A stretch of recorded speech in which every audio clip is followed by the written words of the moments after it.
Hey, economics students, we are here. We are at our last week of school. So we're going to have our last two Google Meets this week, our last two lessons this week.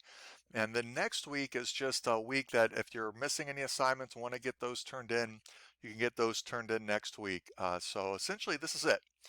So ideally, if you can log into our Google Meets just one last time this week so I can see your faces before summer break, that would be wonderful.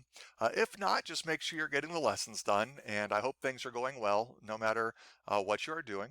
And or where you are. So anyway, what we are going to be doing this week, we are going to finish up financial literacy through going into debt and figuring out what debt is. We've talked about maximizing income. We've talked about expenses and identifying your expenses and budgeting your expenses so that they aren't more than your income. Then we went into, in a little bit of detail, how you can save your money and grow your assets, like growing savings accounts, retirement accounts, buying houses, stuff like that. And today and then later this week, we're going to talk about debt. And if debt is a bad thing or a good thing, or I should say when it is a bad thing or when it is a good thing, if it's ever a good thing, um, and the different types of debt to go into, the types of debt you should definitely stay away from. So today it's going to be a general overview. And then the second lesson is going to be more specific, particularly about credit cards and how and when to use credit cards or if you should use credit cards. And we'll talk a little bit more about credit scores and stuff with that second lesson. But today's lesson is generally just what is debt and what are some common things that people go into debt on. All right, so let's go ahead. Let's get going. Yeah. So debt. Is it ever okay to go into debt? And you'll get different answers from this from different people. But I'm going to start out by showing a little bit of a video of it's not very long. I'm not even going to show the whole thing, but I like this because it shows sort of an elderly couple who struggled with debt. And a lot of times when we talk about debt, we usually blame the millennials. We always say, oh, you millennials, you don't know how to spend your money, blah, blah, blah. But the reality is that plenty of Gen Xers and plenty of baby boomers are in way too much debt. And so I want to show a little bit of this so you get an idea that debt is something that can sneak up on everybody. We're not extravagant people. It was just these unforeseen things that we used the credit card for. The credit card offers kept coming in the mail. It's so easy to have a credit card and put it on credit and not even think about it because you're not using any money at all, but you are. Before you know it, it just hit me like a bomb. We were hitting at just over $85,000 on 5 credit cards. He was 61. What am I going to do? We were both 61. What are we going to do?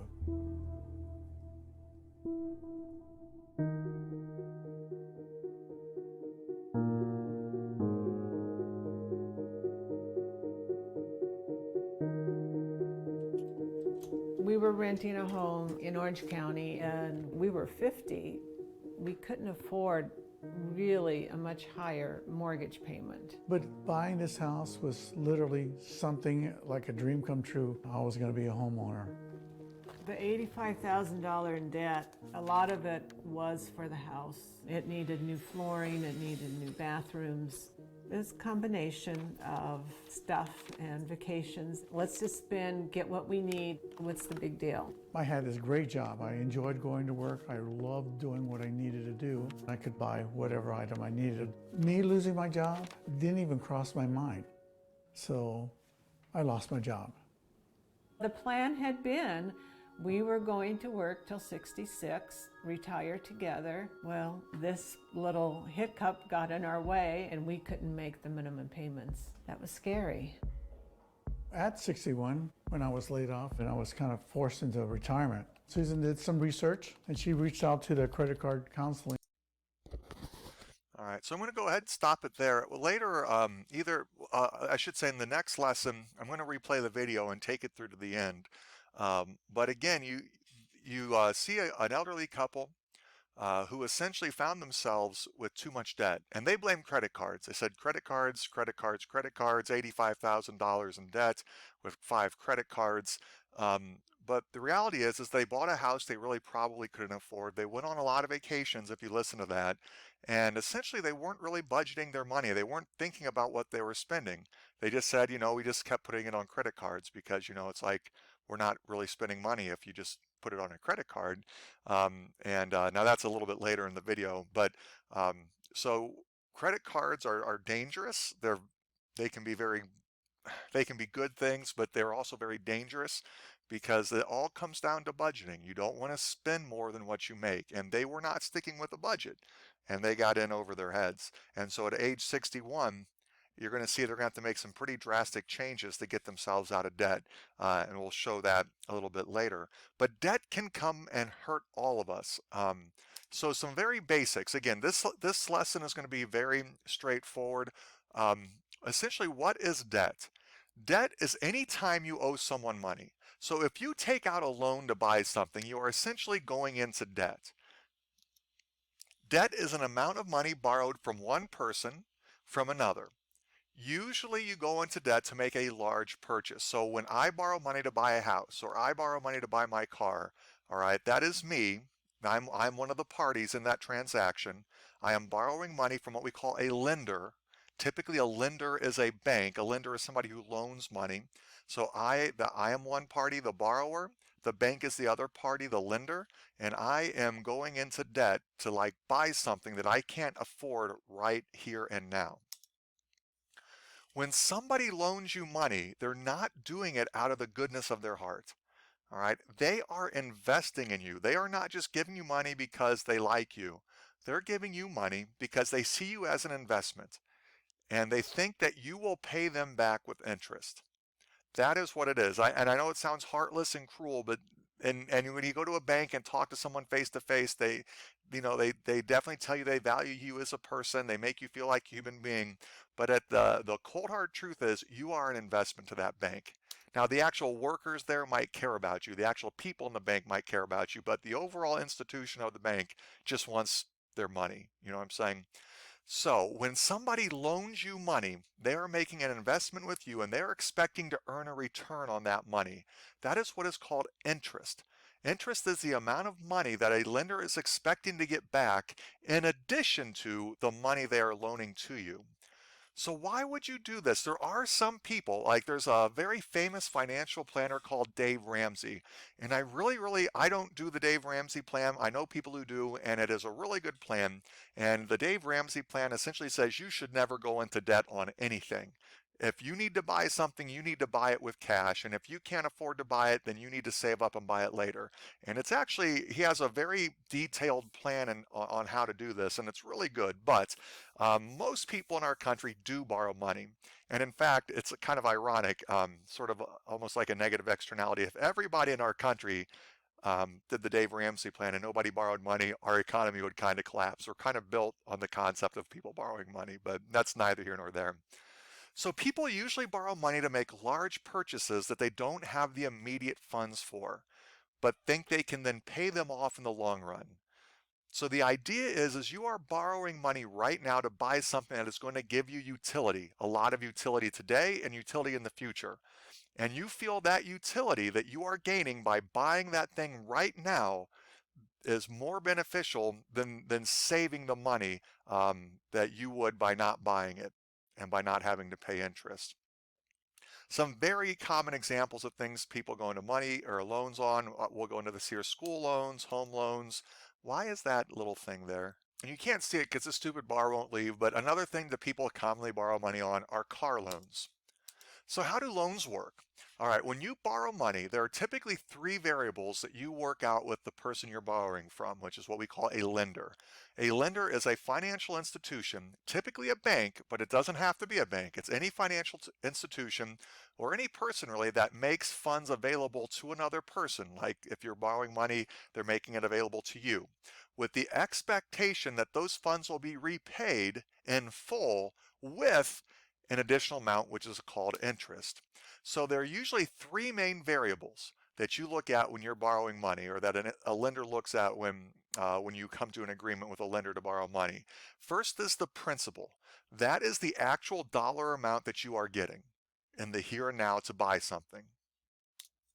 The term is the amount of time that you are agreeing to pay that loan back with, or pay back that loan. The longer the term, the longer that you have to pay off your loan, the more you are going to pay in the long run. I'll show you that here in a second. And then finally, the interest rate. The interest rate determines how much money you will pay the lender in addition to the principal. All right, so the higher the interest rate, the more you're going to pay that lender. All right, likewise, the longer the term, the more you are going to pay the lender. There are some other variables to take into account, like one variable is you'll have an agreement usually on how often you'll have to make payments. Typically, like if you take out a loan to buy a car, you pay the lender back in monthly payments. Sometimes you might have things that you pay back once a year or twice a year, meaning biannual or annual. Typically, most times you go into debt, student loans, home loans, car loans, you have to pay back in monthly increments. And there are different types of interests. Interest can compound yearly versus monthly, but we're not going to get into that. We're going to look at these big three. All right, so if you remember when we talked about investments, when you are investing money, time is on your side and interest is on your side. You want high interest rates and you want that interest to be accruing for as long as possible. It's the opposite when you're borrowing money. You want small interest rates and you do not want long terms to pay off your loans. So for example, let's say you decide you want to buy a car. You need $20,000. You find a car you like and you're going to buy a car for $20,000. Traditionally, and I mean traditionally like when my dad was like, in high school. So I guess I shouldn't say traditionally. This hasn't been this way for a while. But back when I was your age, a traditional car loan was about like 3 years. You would borrow money for about 3, sometimes up to 5 years. And an interest rate might be around 5%. Nowadays you can get them a little bit lower than that, but regardless, we'll stick with that. So if you were to borrow $20,000 and you're going to pay that loan back, the term of the loan is 3 years, and the interest rate is you have to pay 5% interest, and we're going to compound it monthly. This would result in a $600 a month car payment. So for 36 months, you would pay $600 a month, give or take a buck or two. So what would end up happening after the end of 3 years, if you did the math, and I rounded it up, it was actually like $5.99 something, but if you did the math, you would actually be paying the bank, the lender, $21,579. So you would pay back your $20,000 loan, and then you would also be paying an additional $1,500 plus worth of interest. All right. So again, you're buying the car at $20,000. If you had the cash in hand without having to take a loan, you'd pay $20,000, you'd get the car, bada bing, bada boom, wonderful. But because you had to pay back, or because you needed to borrow money, you are now going to pay an additional $1,500. That's the cost of buying, the extra cost of needing that money right now when you didn't have it, because you need to borrow it. Now let's see what happens. What if you have bad credit? And we'll talk about this a little bit later. What if you have bad credit? And what that means is that you are a risky investment. The bank doesn't think that the bank is worried that you might not be able to pay off your loan. So you need to entice them with a higher interest rate, essentially, because you're so risky. In order for the bank to loan you money, you have to agree to pay them back a little bit more to make up for the high risk that you are. So if instead of a 5% interest rate for 3 years, it's 7%, this is amazing. Watch this. You now have to pay $617 a month, all right, which means that now you're going to end up paying $2,200 in interest. So just by having to pay 2% interest more because you have a bad credit score, you have to pay over $700 more in interest, all right, and it's for the exact same car, the exact same amount of money. It's just you have to pay more in interest because this percentage rate, because you are a bad investment. Now here is what car dealerships are super duper good at. So right now you're looking at this, you're saying, Mr. Court, $600 a month, I can't afford that. What the heck? I can't afford to pay $600 a month. So here's what the car dealership is going to say, and they don't really care. They're not really getting a cut of the interest. They just want to sell you the car. So say, okay, here's what we'll do. If you can't pay $600 a month, we have our own lender that we can use, or we can hook you up with a different bank. And instead of a 3-year loan, we can get you a 6-year loan. So you're going to pay $20,000 at 5% interest over 6 years. And look at this. Now you only have to pay $322 a month.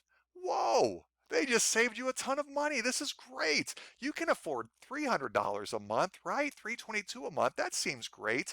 But again, the devil's in the details.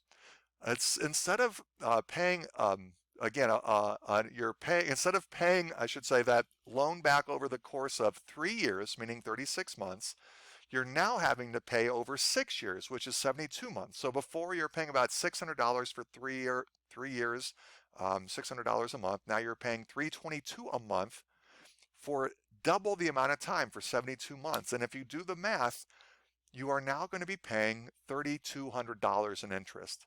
So by doubling your term from a 3-year term to a 6-year term, even though your monthly payments go down, you're paying more interest over time. So again, when you pay interest, you are spending a lot of your money for nothing but convenience, and it hurts you in the long run. When you can, do not take money or do not borrow money if you don't have to. If you can pay for everything in cash up front, you aren't just going to be throwing money away at interest. Again, if you can buy this $20,000 car for $20,000, then do it. It doesn't make sense just to borrow money to buy a $20,000 car for $21,500, or down here essentially for $23,000, just because of the extra interest you're paying. So do not borrow money if you don't have to. And if you do borrow money, you can't read this because of that dumb line. If you do borrow money, fight as hard as you can to get as low as of an interest rate as possible, and take out as small of a term as you possibly can. If you can afford a 3-year term instead of a 5-year term, take the 3-year term. If you're buying a house and you can afford monthly payments for a 20-year mortgage instead of a 30-year mortgage, take the 20-year mortgage, because the shorter the term, the smaller the interest rate, the less money you're paying in interest. And interest is just you throwing money away, essentially. So on the previous slide, I said something about having a poor credit rating, and it forced you to have a higher interest rate. We'll go into a lot more details about credit ratings in our next unit, about how to maintain good credit ratings. But what credit rating is, all right, it's a score that you get that essentially tells you how credit worthy you are, meaning how worthy are you of getting credit from a bank and getting a loan. Again, remember, when somebody loans you money, they are investing in you. They expect that they are going to get money back. And in like any investment, when there is a higher risk at the onset, I shouldn't say onvest, at the onset, usually there's going to be a higher interest rate to entice an investor to invest. In this situation, again, the investor is the lender. And if somebody is going to lend you money, if they think you are a high risk, they aren't going to want to lend you very much money. And you have to entice them with a higher interest rate to get them to loan you money. So if you are a high risk, meaning you have a bad credit score, you're going to have to pay higher interest rates. And you saw on the previous slide, just 1 or 2 higher percentage points can cause you to have to pay a lot more money in interest. A credit score is a number that a lender looks at. And by a lender, typically we mean a bank, to see how much of a risk you are in terms of paying back your loan. Typically, when you hear about credit scores, if somebody asks you what your credit score is, or they do a credit report on you, they're looking at what is called a FICO score. FICO is a private company that collects, that has different agreements with different lenders to get information about individuals. And they take all of this information about how often you're paying your bills, if you're paying your bills late, all sorts of things, and they give you a score. Generally, a FICO score is between 300 and 850 points. The lower the score, the worse your credit ranking. So if you have a credit score under 630, that usually means that you have a very, very low credit score, and that means that that you are at a high risk of defaulting on your loans. And so if you have a credit score under 630, it's going to be very hard for you to get any kind of a loan, to get anything because no one's going to trust you to pay it back. And you can kind of see the higher your score, the better your credit is. And again, that essentially means the higher your score, the more likely it is you're going to pay off your loans. So you're a safe investment in the eyes of a bank, meaning that they're willing to give you a low interest rate. And in general, FICO usually looks at your payment history. So again, are you making your payments on time? Do you have any outstanding debt that you have not paid? How long is your credit history? In other words, do you have a long history of paying your loans on time? If so, that helps your score. Are you do you have a whole lot of new credit card applications? Because if so, that can hurt your score.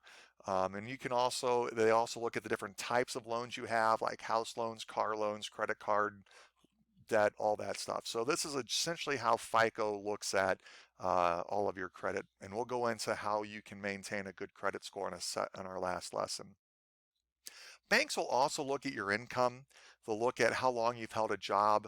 They'll look to see if you have any assets, like if you own a home or how long you've been staying at your home, what your mortgage payments are. So they'll look at more than just your FICO score, but credit scores are instrumental in figuring out your interest rate. If you have a high credit score, you pay low interest rates.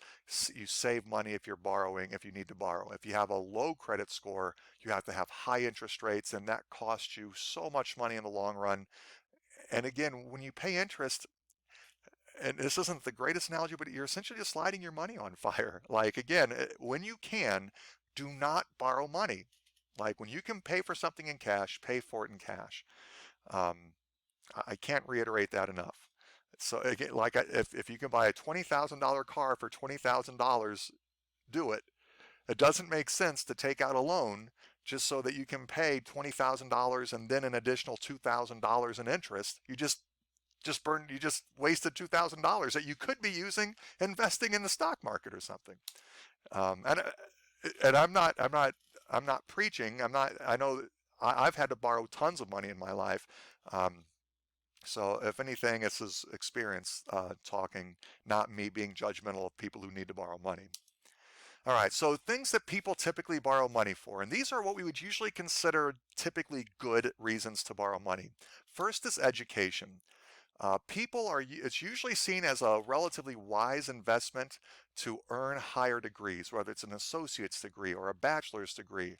Statistically, if you have a higher degree, you will make more money in the long run. And that means the earlier you can get your degree, the sooner you can start getting more money. That means you are going to have a longer lifetime's earnings. You want to make as much money as humanly possible as early as you can for as long as you can. So therefore, it does benefit people immediately to borrow money to go to college to get that higher education, whether it's a 2-year degree, a 4-year degree, a 1-year certificate, whatever it is. If you need to borrow money, it generally makes sense to do it in the long run because you're optimizing your income. All right, and I want to show you a couple different things. This didn't load on the slideshow correctly, so I had to splice this in. I apologize. But just to give you an idea of why people think that usually borrowing money, not always, but usually borrowing some money to go to college is a good thing. And this gives you an idea of maybe how much, is too much to borrow depending on what type of college you want to go to, but that'll be a different day. This shows on average the lifetime earnings of the average American based on their highest degree type. So somebody who does not have a high school diploma on average over the course of their life will make about $973,000.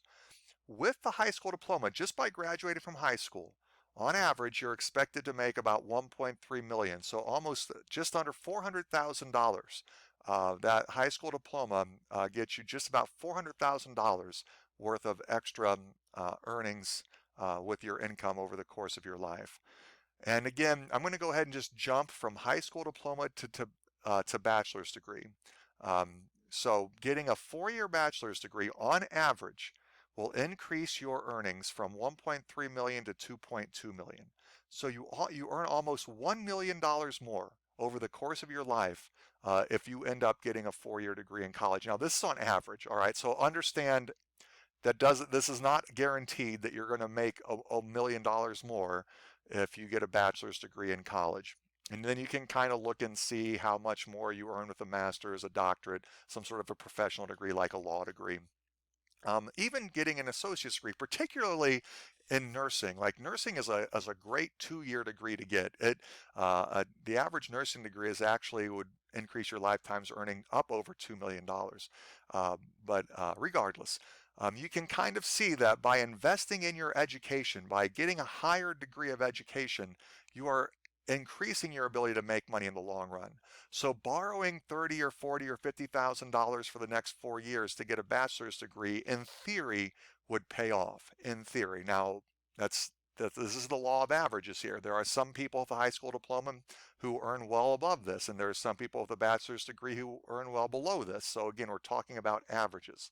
And then the last slide that I think is really interesting is this shows that if you have a college, some sort of a 4-year or even associate's degree, so you have high school graduates, associate's degree, 4-year college graduates, typically during bad economic times, having a higher degree shields you from recessions. So this is showing a lot of data from what we call the 2008 recession, which is called the Great Recession. It was a terrible recession. And this light blue bar shows the average employment rate before the recession. This is during the recession and immediately after the recession. And so what this is showing that students or that Americans that had the highest level degree was a high school diploma, their employment changed by negative 16%. So that means that a lot of jobs sort of disappeared during the Great Recession for people who had only a high school diploma. Whereas if you had a 4-year college degree, the unemployment rate for you dropped from 69% to 65%, which is a negative 7% change. 69 to 65 is 7% change. So again, by having some sort of a college degree, whether it's an associate's degree or a 4-year degree, it not only does it help you earn more in the long run, but when there are recessions, which there's always going to be some recessions in our country, it makes your job a little bit more recession proof. There is a counterpoint. You don't want to borrow too much. All right. You don't need a college degree from, Princeton. You don't need to go $250,000, $300,000 in debt to get, the fanciest college diploma ever. All right. So it's important. And in our last lesson, I'll have a little bit of a calculator to help you figure this out. But it's important if you're going to go to a college, make it affordable. The degree matters way more than the institution's name that's on the degree. It's your name on the degree that's important, not the institution's name. All right, and then some other things people will go into debt for. A lot of times people will borrow money to buy a house, and that's because houses are expensive, and it's hard to come up with hundreds of thousands of dollars, or even $50,000 or $60,000 to buy a house. So a lot of people will borrow money to buy a house. Houses typically keep or grow in value, meaning that if you buy a house today, you can usually sell it in the future for as much or more than what you paid for it. I've unfortunately experienced the other end of that, but generally speaking, they are decent investments. Sometimes people might borrow money to add on or to renovate a house, and in general, that can be financially prudent as long as you're at making the additions you make to your house add value more than the loan you're taking out does cost you. Sorry. And then finally, some people will borrow money for cars. And cars nowadays, particularly in modern day America, are seen as a necessity because generally speaking, you need a car to both find and keep gainful employment to get to work. There are a lot of people who live in cities who do not buy cars because they can use public transportation. Riding bikes has become a really big thing, riding bikes to work. So not everybody needs a car, but in America, particularly in more rural areas, cars are often seen as necessities. The issues with cars, it's really not, I mean, if of these 3 different types of debt, education, houses, and cars are not a great investment. With education, you're investing in yourself so you can gain income. With houses, you're investing in real estate to an extent so that you can grow value over time with that investment. A car depreciates, it loses value. As soon as you drive it off a dealer's lot, it depreciates by a ridiculous percentage.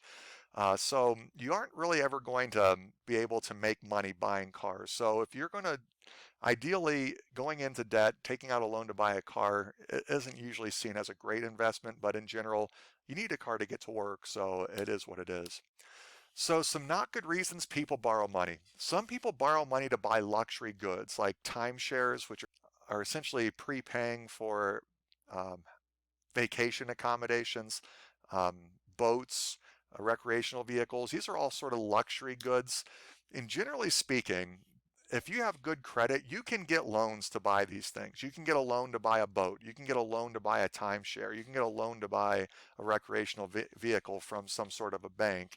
But it's not really recommended. If you have good enough credit that you can take out a loan to buy a boat and you're able to meet all of your other basic wants and needs, in theory, if you budget accordingly, you should be able to save up enough money to buy these luxury goods with cash. And if you can't, maybe you shouldn't be getting them. But again, if you're somebody who has a very high income, you're making a lot of money, and you have financial planners that tell you, oh yeah, borrow some money, buy this really nice yacht, then whatever, I guess go ahead and do it. That's a lifestyle I'm not accustomed to, obviously. Now these following items are something that a lot of people unfortunately go into debt on. But they don't go into debt by getting a loan from a bank. They usually go into debt by using a non-traditional lender, like what we call a payday loan shop. Payday loans, and there are more payday loans in America than there are McDonald's, and that's kind of scary. A payday loan shop is some place where you can go and get immediate money. Sometimes you have to pay it back with fees and interest that is almost like 400% interest rate, literally. But the issue is that people who go to a payday loan shop, they need the money right now. And so they're willing to pay whatever fee, whatever interest rate they can to get the money now, with the idea that when their paychecks come later in the week, they then pay that payday loan off. That's why they're called payday loans. You're essentially loaning money, payday to payday to payday. Unfortunately, payday loans tend to see a lot of increased business around Christmas time. So a lot of people will take out loans through payday lenders to buy Christmas gifts. Sometimes if people are not budgeting well, they don't have enough money to pay their basic bills, their electric, their groceries, and so they need to find money somehow. Sometimes people get trapped. They have a certain appearance, a certain lifestyle they feel like they need to live, and they want to keep up appearances for their friends, their family, and so, but they don't have the income to meet that lifestyle. And unfortunately, some people get caught up in the debt cycle where you have loans that are outstanding because you don't have enough income to pay them. So you have late fees you're paying. Not only that, but if you have credit cards and you aren't able to pay those off every year, every month, you have interest that compounds. So you're paying off interest on your credit cards, you're paying late fees, and you need to come up with the money somewhere. So you go to a payday loan shop to pay off your debts in the short run, but then you have to pay that loan off in the future, and you see how that cycle repeats itself. Ideally, with proper budgeting, you can keep all of this from happening. If you are able to always sit down with a budget at least once a week, look at your income, look at your expenses, make sure that they are matching the way you project them to match, and if they're not, adjust accordingly. With proper budgeting, you can keep this from happening, but not always. I know it's not always quite as easy as sometimes we make it sound. So if you ever do find yourself needing to borrow money and you don't know where to go, you don't have family to turn to, and you're thinking about going to a payday loan shop, that should be like a last resort. Talk to your banks, credit unions. There are payday alternative loans that credit unions and banks can provide. There are personal loans that banks can provide, and there's a lot of other services out there that can give you help before you get caught up in this cycle of debt. All right, so that's today's lesson. It's just some basics about what debt is.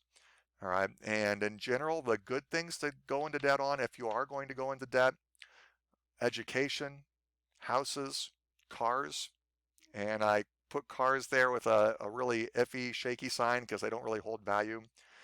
The big things to remember when you take out a loan, you want the lowest interest rate possible and the lowest term you can afford. The longer you pay, and the more interest you pay a bank with a loan, the more you're just lighting your money on fire. You're just giving bank money without getting anything in return, other than the convenience of getting the money immediately. Those are the takeaways from today. Our next lesson, then, we're going to go into credit cards, credit ratings, and a little bit I'm going to show you some loan calculators, particularly if you're interested in if you know you're going to have to borrow money to go to college. It's a good idea to kind of have a good estimate on how much you want to borrow, um, or else you don't want to borrow too much, even though going to college is a good thing. You don't want to borrow too much. You don't need, like I said, to take out hundreds of thousands of dollars of loans to go to the fanciest college, when there's a lot of other alternatives out there. All right, there's a Google form, just a little bit of a real quick debt quiz that I want you to take, and then ideally I hope to see you all in our Google Meets this week, and have a wonderful day, and I will talk to you all later. Bye.